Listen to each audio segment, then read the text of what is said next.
Est-ce que tu te souviens de ce jour où tu as reçu cette nouvelle? Cette nouvelle qui t'a fait pleurer, cette nouvelle qui t'a fait perdre espoir, cette nouvelle qui t'a donné le sourire, cette nouvelle qui a changé ta vie. Comment ne pas l'adorer? Comment ne pas lui être reconnaissant? Parce que moi je me souviens de tout et je me souviendrai toujours de tout ce qu'il a fait, de tout ce qu'il continue à faire. Parce que quelqu'un se souvient de tout ce qu'il a vécu avec Dieu. Quelqu'un se souvient de tout ce qu'il a fait, de ce qu'il t'a pris et t'a emmené jusqu'ici, de ce qu'il t'a sorti pour être ce que tu es aujourd'hui. Au-delà de tes attentes, tes besoins, tes désirs, prières, les difficultés et toutes les situations que tu passes.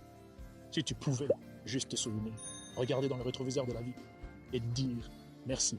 Merci Adonai, car je me souviens de tout, dans le moindre des détails. Certains détails sont sur mon contrat. Je connais les salaires, je connais les avantages. Avant, je ne les avais pas. Certains détails vivent avec moi. Ce sont les enfants que tu m'as donnés. Alors que le diagnostic médical indiquait le contraire. Je porte certains détails sur mon doigt parce que ce jour-là, c'est toi qui m'as donné ce mariage. Je me souviens exactement de cette date. Elle est restée gravée dans ma mémoire parce que ce jour-là, ton amour a fait barrière. Face à l'ange de la mort, face à cette maladie, face à cet accident, je revois encore ce souvenir, comme si c'était hier. Je me souviens de tout.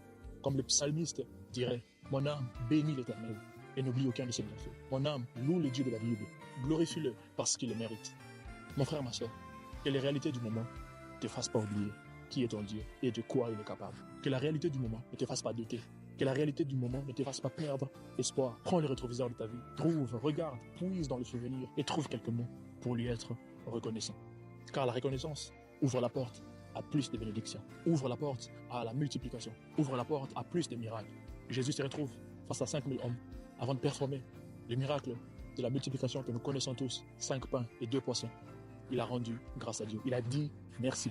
Lorsqu'il se retrouve devant la tombe de son très cher ami Lazare, avant de performer le miracle de la résurrection, il a rendu grâce à Dieu. Il a dit merci. Quelques heures avant sa mort, lors du dernier repas, il sait très bien que certains d'entre eux vont le trahir. Il sait très bien que dans quelques heures, il va mourir. Et avant de partager le repas, il lève la coupe du vin et du pain et il rend grâce à Dieu.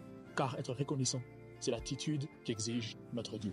Être reconnaissant, c'est la bonne attitude qui plaît à notre Dieu. La Bible le dit si bien, entrez dans sa maison avec reconnaissance. Entrez dans sa présence avec les chants de louange. Célébrez-le, bénissez-le. D'autres versions disent encore, célébrez-le, dites-lui merci. N'est-ce pas une belle invitation à la gratitude? Dans le livre de 1 Thessaloniciens, au chapitre 5, la Bible dit, remerciez Dieu en toutes circonstances. Telle est la volonté de Dieu pour vous, exprimée en Jésus. Encore là, un très bel appel pour être reconnaissant. La reconnaissance est l'attitude que Dieu attend de nous. Alors aujourd'hui, rappelle-toi à être reconnaissant. Prends un moment, réfléchis, cherche, trouve, puise dans les souvenirs et dis merci à Dieu. Que Dieu te bénisse.